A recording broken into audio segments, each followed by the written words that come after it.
My name is Lauren Seiler, and here is my audience.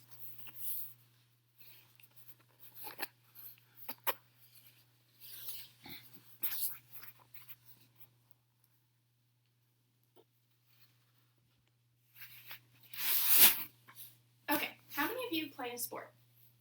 Well, I do. I play soccer. This makes me credible because I have played soccer since I was 4 years old.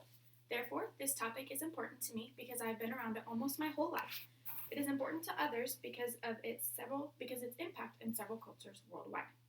Specifically today, I will be talking about the history of soccer in the United States, what the main branches of soccer are, and soccer's societal impact. Over the years, the history of soccer in the United States has come into question. According to the article History of Soccer in the United States, new research has found the game's origin was during the 1850s in New Orleans when Scottish, Irish, and German immigrants brought the game over with them. Some also argue that a variation of soccer was developed way before that in Native American tribes. From there, it extends further back to have many believing that the Pilgrims played soccer during Thanksgiving festivities. All we know is that the concepts were similar, not necessarily the rules. Speaking of rules, there are two main leagues in soccer, the North American Soccer League, NASL, or the Federation of International Football Association, FIFA. FIFA is governed by Swiss law and was founded in May 1, 1904 in Paris. When this league was formed, Belgium, Denmark, France, the Netherlands, Spain, Sweden, and Switzerland were all delegates of creating this league. The goal of FIFA is to unify the laws of the game and to make it fair and clear to all players. In FIFA, there is a president, Congress, and committees to help assist and partake in legislative acts. Essentially, they are the world of soccer's governing body. Next, we have the NASL, which is a professional league within the United States and Canada that was founded in 1968. Although small at first, popularity peaked in the 1970s and even had an average attendance of 40,000 spectators per game.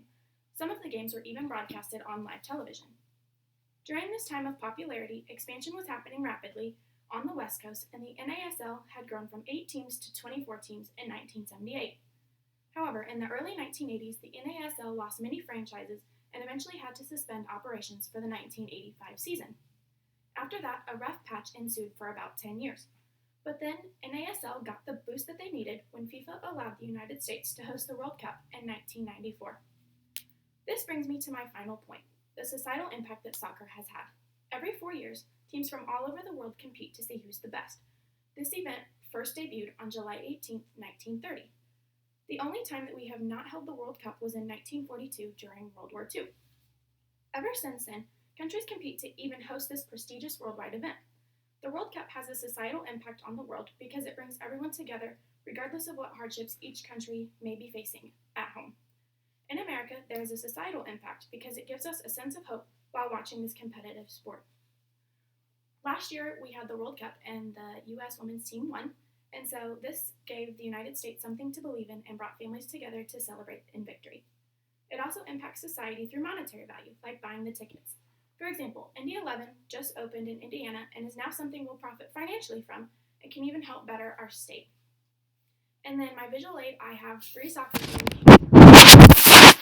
2 of which are from Brazil, and so it's just kind of cool because they came to America to play soccer, and so it just shows that our societies can come together and play with a passion. Although soccer is not considered the United States national sport, it is still widely played and recognized across the country. Soccer has a long and ever-growing history. There are 2 main branches in the United States, FIFA and NASL.